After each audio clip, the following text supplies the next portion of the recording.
Yahweh Shabbat. Yahweh Shabbat. Yahweh Shabbat, we are grateful. The God that can never fail, we are grateful.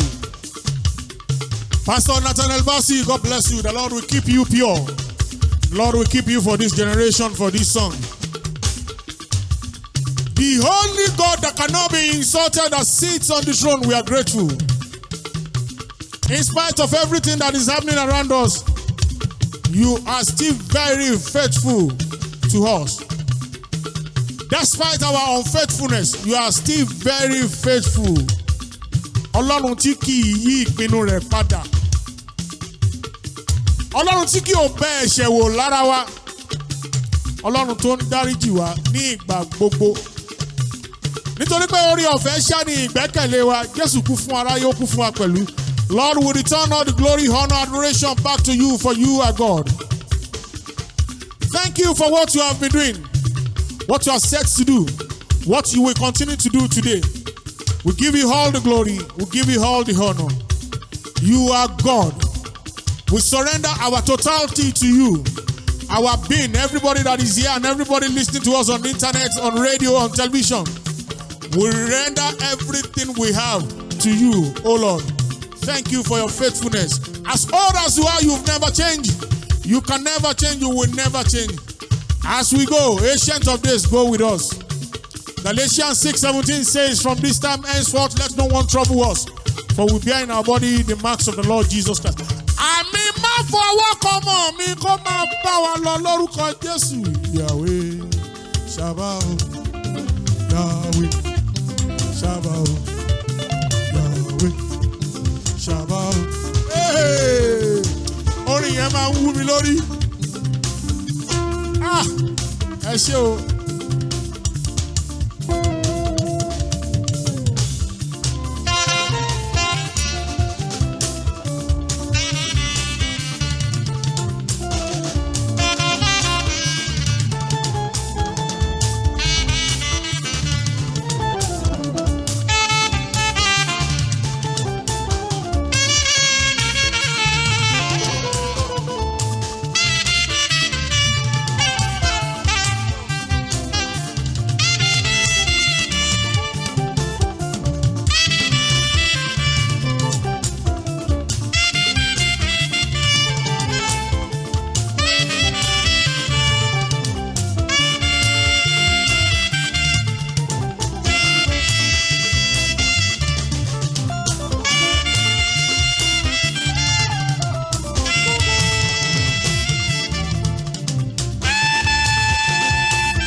The only living God, we say thank you for everything.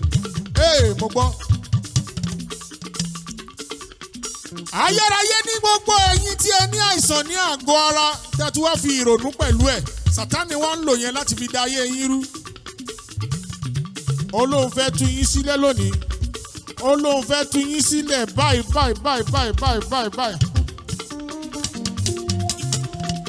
Gbogbo ẹ̀yin tẹ́ ń gbèrò àti ṣera yín léṣe tẹ́ ẹ fẹ́ para yín. Ìgbà díẹ̀ ló kù. Ró tẹ̀jẹ̀ rẹ. Alágbára. Ró tẹ̀jẹ̀ rẹ. Jésù ọba. Ọba mímọ́ gbà mí lọ́wọ́ ogun ẹ̀jẹ̀. Tẹ̀jẹ̀ rẹ ní kóró. Ró tẹ̀jẹ̀ rẹ. Atóríṣe. Ró tẹ̀jẹ̀ rẹ. Jésù ọba.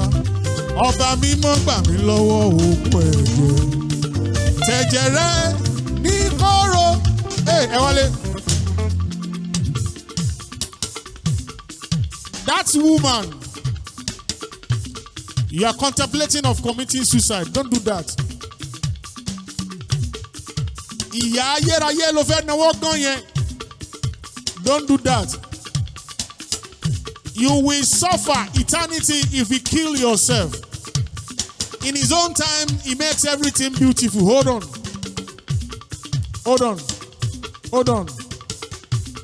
Dúró, rọ́jú dúró, má ṣe kú. Gbogbo ẹ̀yin tí ẹ ní àìsàn ní àgọ́ ara yín, ẹ gbé ọwọ́ méjèèjì sókè. That means that you have surrendered everything in your system to the one that sits on the throne. Ọlọ́run olùwòsàn ó wà lórí ìtẹ́ kò kúrò níbẹ̀. Oníbú ọrẹ wà níbẹ̀. Alápá rọ́bírọ́bí wà níbẹ̀. Alápá kábíkábí wà níbẹ̀. Ìyá kan wà tó ń wò mí lọ́wọ́lọ́wọ́ báyìí. Àìsàn wèrè ni wọ́n fẹ́ máa fi bá yín jà. Insanity. Olúwa jọ̀ọ́. Tú wọn sílẹ̀. Iná ẹ̀mí mímọ́. Iná ẹ̀mí mímọ́. Tú wọn sílẹ̀ o. Iná ẹ̀mí mímọ́. Ọlọ́run ìpè àpọ́sù Joseph Ayọ̀ Babalọ́lá máa tú àwọn èèyàn sílẹ̀. Tú wọn sílẹ̀ o. Iná ẹ̀mí mímọ́. Iná ẹ̀mí mímọ́. Ẹ wálé. Now, let me describe how you are feeling, that woman. You are watching me right away. Sometimes, ó máa ń ṣe ìgbẹ́kẹ̀ dìde láàrin àwọn èèyàn kẹfà aṣọ ara yín ya. Yes, you always think that way. When you are sitting in the midst of people, that thing will just come to you that stand up. Tear your clothes. Move out. Be shouting. Tú wọn sílẹ̀. Iná ẹ̀mí mímọ́. Iná ẹ̀mí mímọ́. Tú wọn sílẹ̀ o. Iná ẹ̀mí mímọ́ o. Iná ẹ̀mí mímọ́. Ẹ wálé. Ọmọkùnrin kan náà ń wò mí báyìí. Sátánì olórí burúkú ni ó fẹ́ da ẹ̀mí wèrè síta. Ìwọ ọmọkùnrin yẹn tó o bá lọ, all of a sudden, òyì ojú àkànkọ́ ẹ. Wàá máa wá rárẹ̀ lójú títì. Àwọn èèyàn rò bí kò ti ya wèrè. Ó dẹ̀ ya wèrè.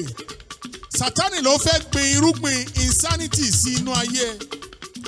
Irúgbìn ọ̀tá o jáde kúrò lára mi. Ayérayé. Kọ́rin yẹn tẹ̀lé mi. Irúgbìn ọ̀tá o jáde kúrò lára mi. Lórúkọ Jésù jáde kúrò lára mi. Jáde.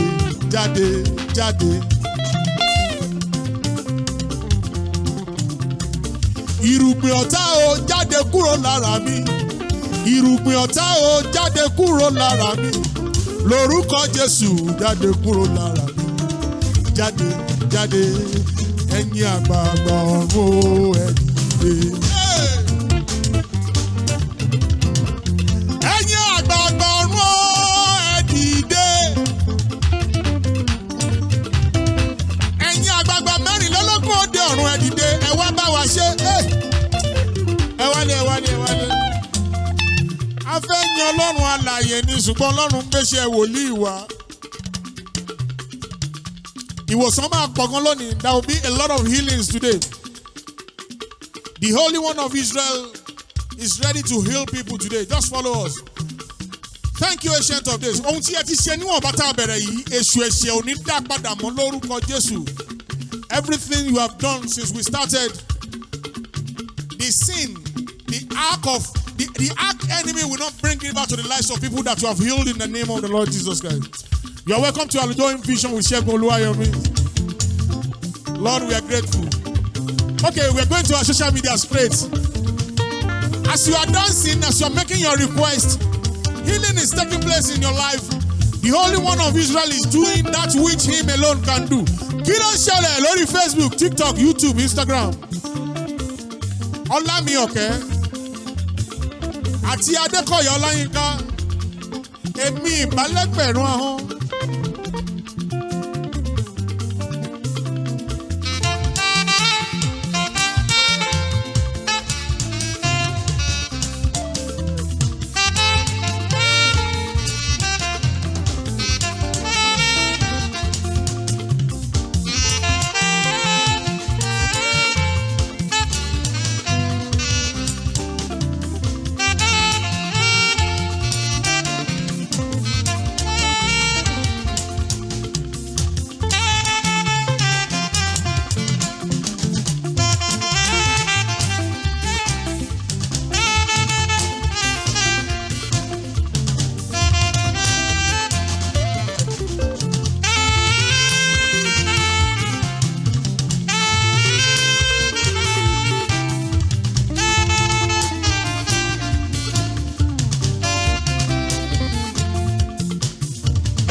Gbogbo ogun wèrè ní ayé tí àwọn ẹni bí ogun ìdílé bàbá fẹ́ gbé wọlé.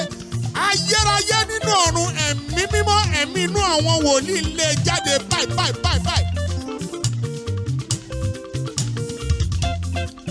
Rótẹ̀jẹ̀ rẹ, àtóríṣe, rótẹ̀jẹ̀ rẹ, Jésù ọba mímọ́ gbà mí lọ́wọ́ ogun ẹ̀jẹ̀. Tẹ̀jẹ̀ rẹ ní kóró. Ayérayé rọ tí ẹ̀jẹ̀ ètùtù ìmùlẹ̀ àgbà tí a ta sílẹ̀ lórí òkè Káfárì, ó tú àwọn èèyàn sílẹ̀ báyìí. Ìwọ ìyá tó ní egbò àdá ìjìnà ní ìlú Adó Èkìtì, ayérayé tú yín sílẹ̀ báyìí.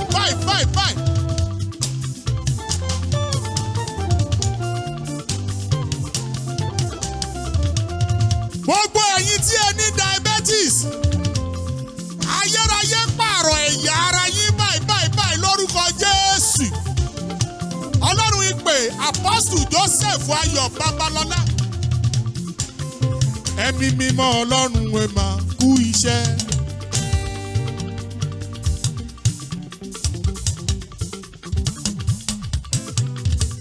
Ẹ̀mí mímọ́ Ọlọ́run ẹ máa kú iṣẹ́.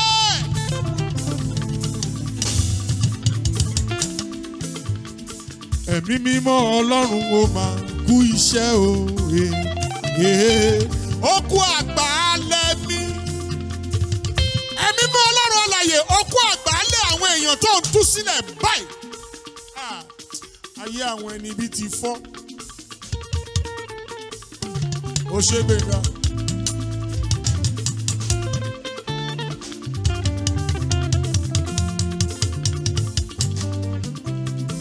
Ẹ̀mí mímọ́ Ọlọ́run ó máa kú iṣẹ́. Ẹ̀mí mímọ́ Ọlọ́run ó máa kú iṣẹ́. Ẹ̀mí mímọ́ Ọlọ́run ó máa kú iṣẹ́ òye. Ó kú àgbálẹ̀ wa. For what is going on around the world now has actually made a lot of people to be going through what we call high blood pressure. Fi ìrètí sínú Jésù alààyè, òun nìkan ló lè ṣe. Ẹbí lè kọ́ ni, ọmọ lè kọ́ ni, aya lè kọ́ ni, ọkọ lè kọ́ ni. The only person that can never desert you is the one that sits on the throne. A lè wí lè ṣe ló ń jẹ́, a lè ṣe lè wí. Mo fara mọ́ Ọlọ́run bàbá lọ́lá. Hey!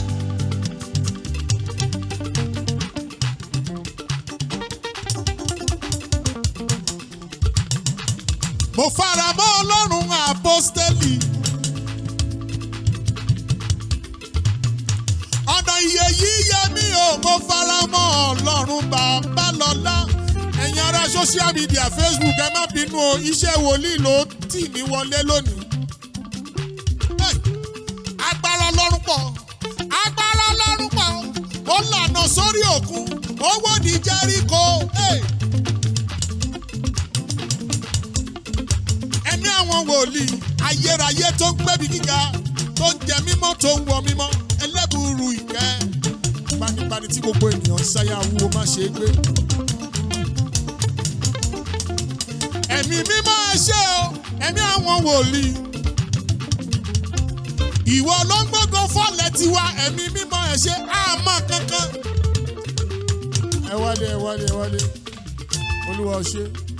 Olúwa ṣé tó máa já yóò gborúkọ rẹ lẹ́nu mi lọ.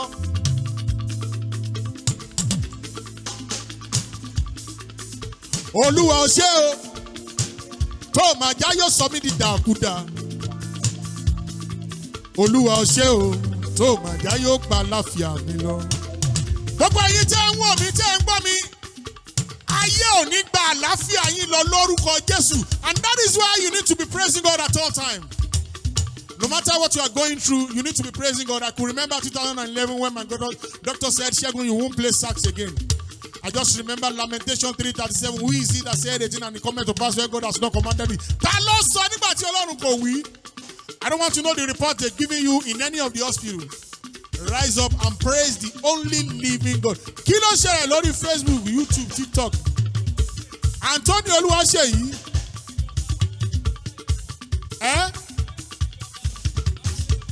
Jésù ti jọba bí ayé yìí fẹ́, bí ayé yìí kọ̀, Jésù nìkan lọ́ba.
Kí ló ṣẹlẹ̀ lórí Facebook, Instagram, TikTok, YouTube? Samuel Asambo, mò ń tẹ̀síwájú lọ́nà náà.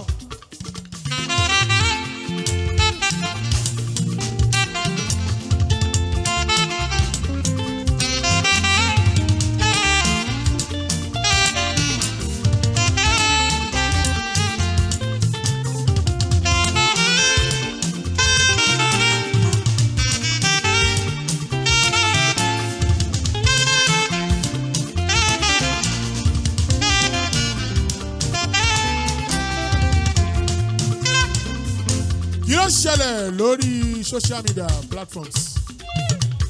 Táíwò Bùsáyọ̀ Adéọlá, ẹ fún ìpè náà kíkan.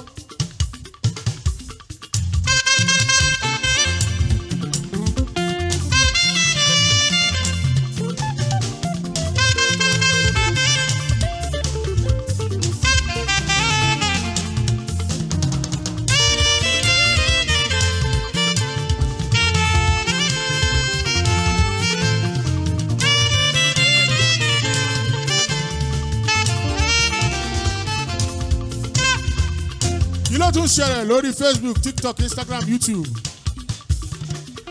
Aṣágùnlà Ezekiel ẹyọ̀ nínú Olúwa ayọ̀.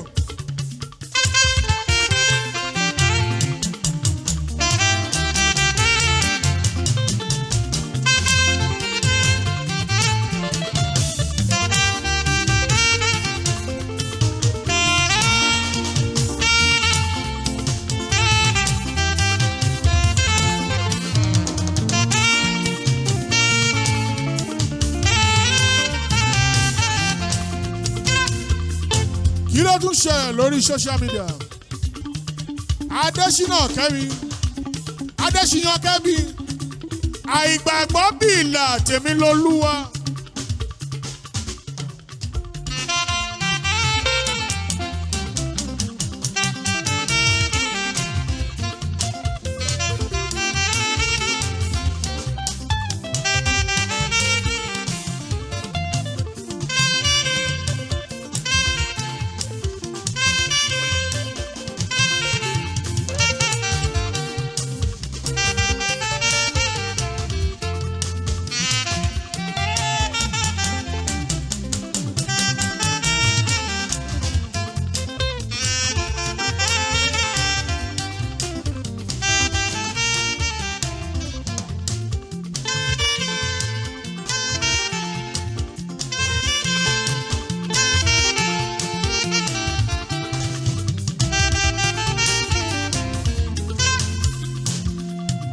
Ẹ káàbọ̀ lórí rédíò.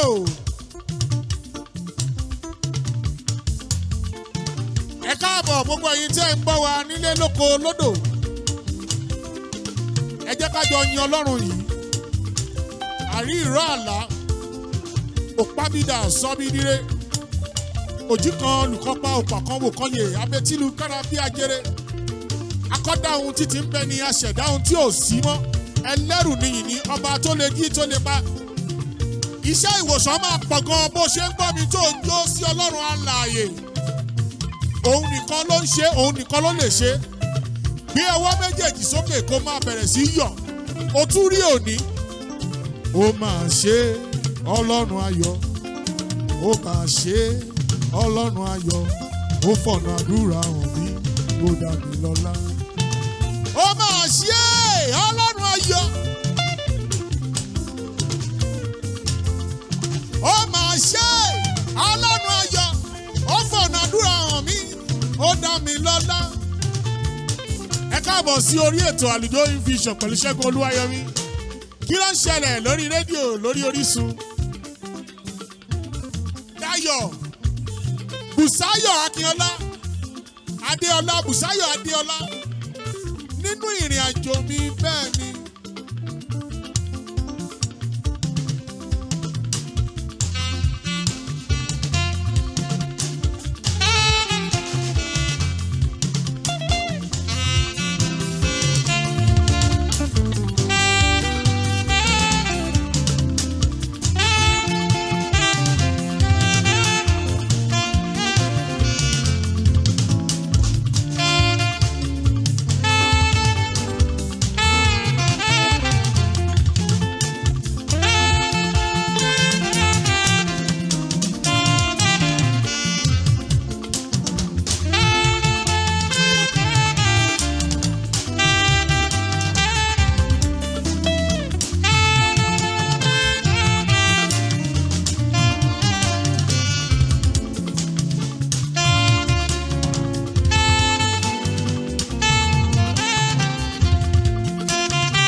tún ṣẹlẹ̀ lórí rédíò? Òjò Olúwa bùkún mi bí Kristi ti dá ọkàn mi nídè.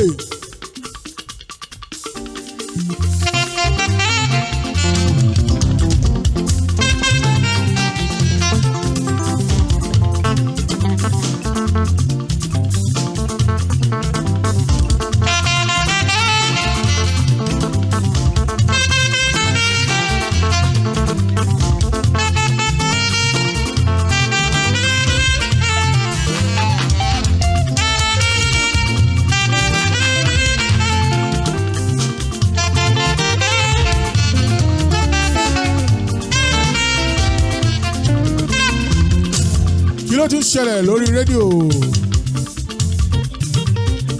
Tèmítọ́pẹ́ Ọmọníyì ọba ògo àlàáfíà mo fẹ́ràn rẹ.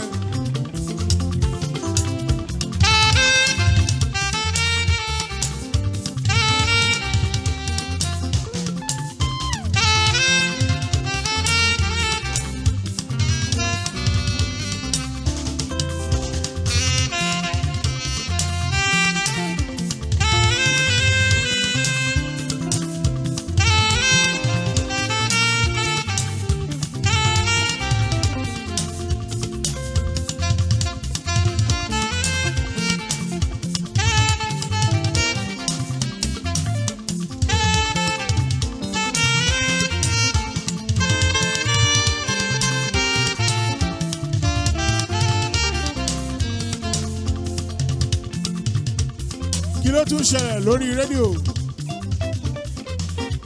Ọláoyè Ọládòyìn Rachel Jehovah you are the most high.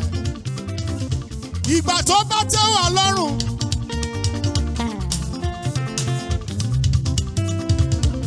Bí òde tẹ́ wá lọ́rùn yóò.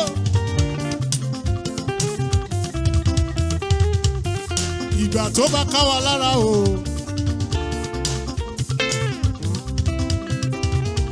Kó ṣe máa jẹ́ Ọlọ́run lọ. Àní kó ṣe máa jẹ́ Ọlọ́run lọ.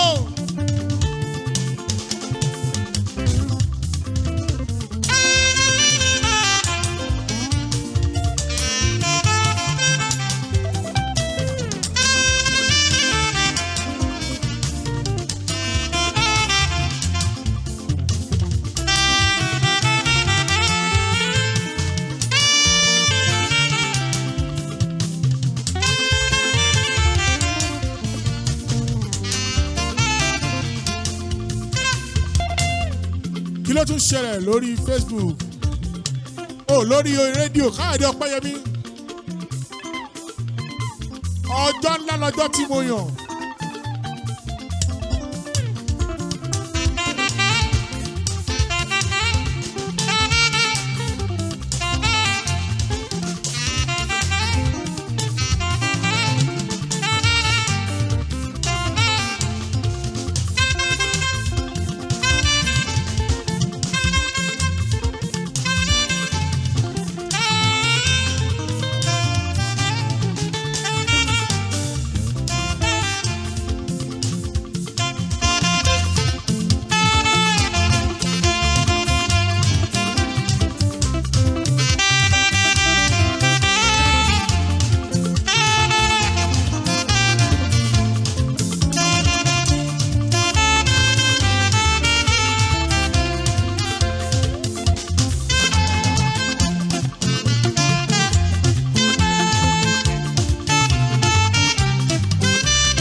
Ṣẹlẹ̀ lórí rédíò.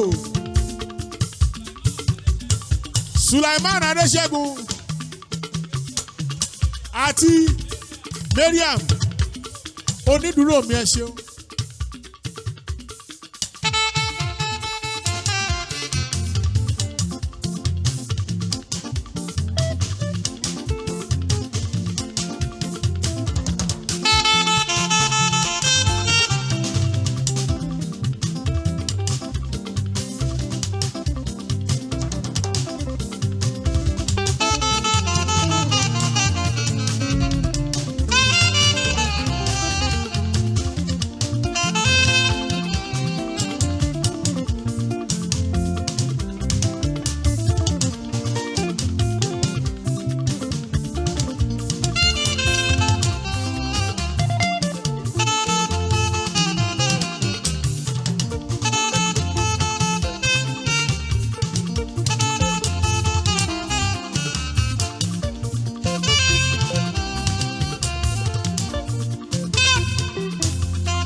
rédíò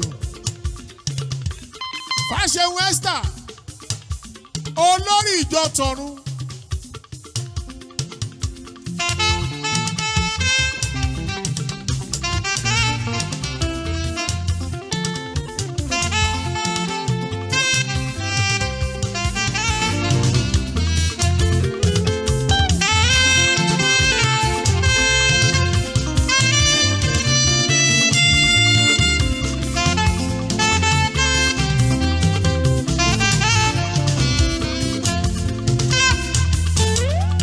Kí ló tún ṣẹlẹ̀ lórí rédíò lórí Orísun?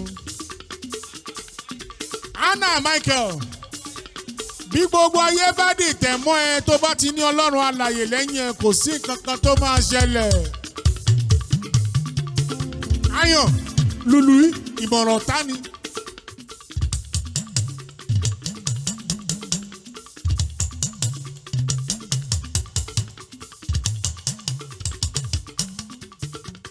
Ìmọ̀ràn ta ni ebi ni ó pa lágbájá kú. Ìmọ̀ràn ta ni ebi ni ó pa tàmẹ̀dò kú. Ìmọ̀ràn ta ni tọ́láwọn ò bá sọ bẹ́ẹ̀ kò ẹni tó bá sọ kan asán ni bí wọ́n ayé bá dìtẹ̀ mọ́ ẹ kò sí nǹkan tó lè fi ẹ ṣe tọ́lọ́run bá wà lẹ́yìn ẹ.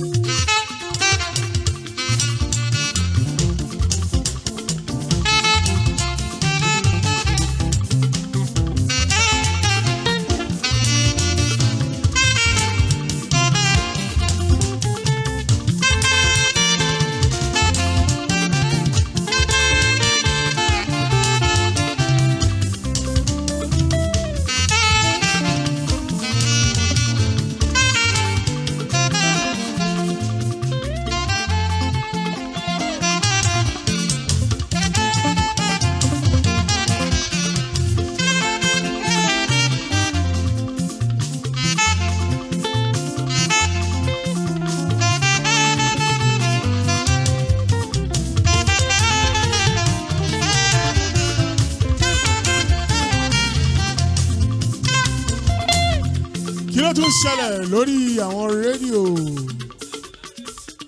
Dámidáre T-Brass, mo ti ní Jésù lọ́rẹ̀ẹ́.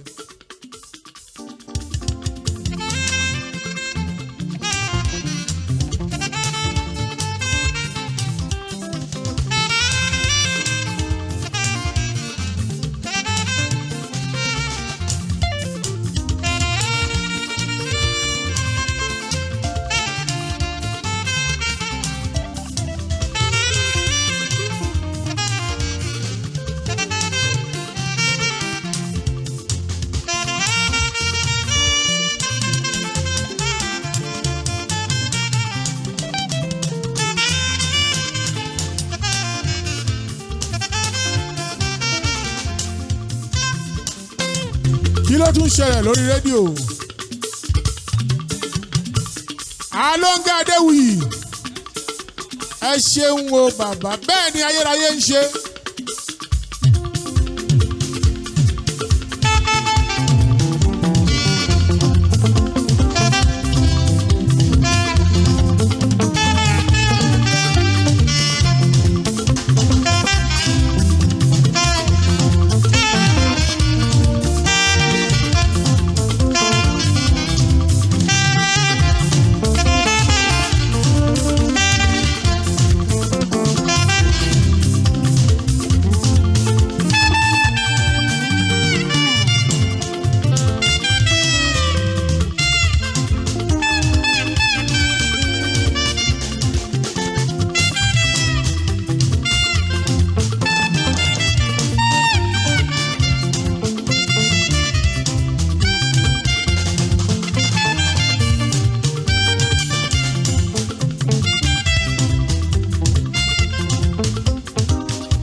ṣe o kí ni màá fi san oore rẹ bí ó ti pọ̀ tó láyé mi ẹgbẹ̀rún àwọn kò máa tó fún yín rẹ.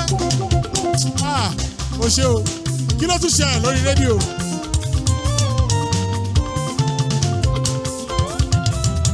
Ilẹ̀ pé Prophet Olúwadámilọ́lá ọba tó ń ṣoore láì wo bẹ̀ tí kì í screenshot oore.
Ìwọ ló tó ní bàbá.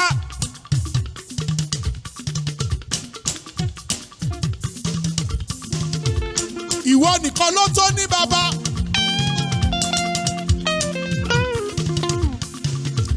Ìwọ ló tó ní bàbá. Ìwọ nìkan ló tó ní bàbá. Gbogbo bàbá èyí tí mo mọ̀. Gbogbo wọn ló tún ní bàbá. Ayérayé arúgbó ọjọ́ nìkan ni kò ní bàbá. Gbogbo bàbá tí mo mọ̀, gbogbo wọn ló tún ní bàbá. Tí mo ṣe wà yìí, mo ní bàbá nínú Olúwa. Bàbá mi nínú Olúwa ní bàbá nínú Olúwa. Bàbá mi nínú Olúwa tún ní bàbá nínú Olúwa. Ṣùgbọ́n ọba tí kò ní bàbá, òun là ń pè ní arúgbó ọjọ́ abẹ́tílu kára bí ajere òrán ọmọ níṣẹ́ bọ̀yà tí òjú kan nìkan pọ̀ pàkan òkànyè ẹ̀yin Olúwa lógo. Sórí bó ṣe ń jó yẹn ìyanu ń ṣẹlẹ̀ o. Kí ló ń ṣẹlẹ̀ lórí rédíò? Roslyn Dámilọ́lá.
Bàbá fi ayé tàwa dábìrà. And that is why we will not cease to praise him all the time. No matter what you are going through, God is still faithful. Gbogbo ẹ̀yin tẹ́ ń wò wá lórí social media, lórí Orísun, lórí TikTok, lórí rédíò, Ọlọ́run sì ń ṣe o. Ẹ má lù sí òkú náà Ọlọ́run o. Ó le àmọ́ ṣùgbọ́n Ọlọ́run ń gba àwọn èèyàn tiẹ̀. Ẹ wálé ẹ wálé. Gbogbo tí mo dáwọ́lé á yọrí. Gbogbo tí mo béèrè l'Olúwa yóò ṣe. Ọdún yìí àtúrà kò ní lè koko mọ́ mi. Gbogbo tí mo dáwọ́lé á yọrí. Gbogbo tí mo béèrè l'Olúwa yóò ṣe. Ọdún yìí àtúrà kò ní lè koko mọ́ mi. Gbogbo tí mo dáwọ́lé á yọrí. Àní gbogbo tí mo béèrè látorí ṣe yóò ṣe. Ọdún yìí àtúrà kò ní lè koko mọ́ mi. Nàìjíríà àtúrà kò ní lè koko mọ́ mi. Nàìjíríà àtúrà kò ní lè koko mọ́ mi. Kọ́ tiẹ̀.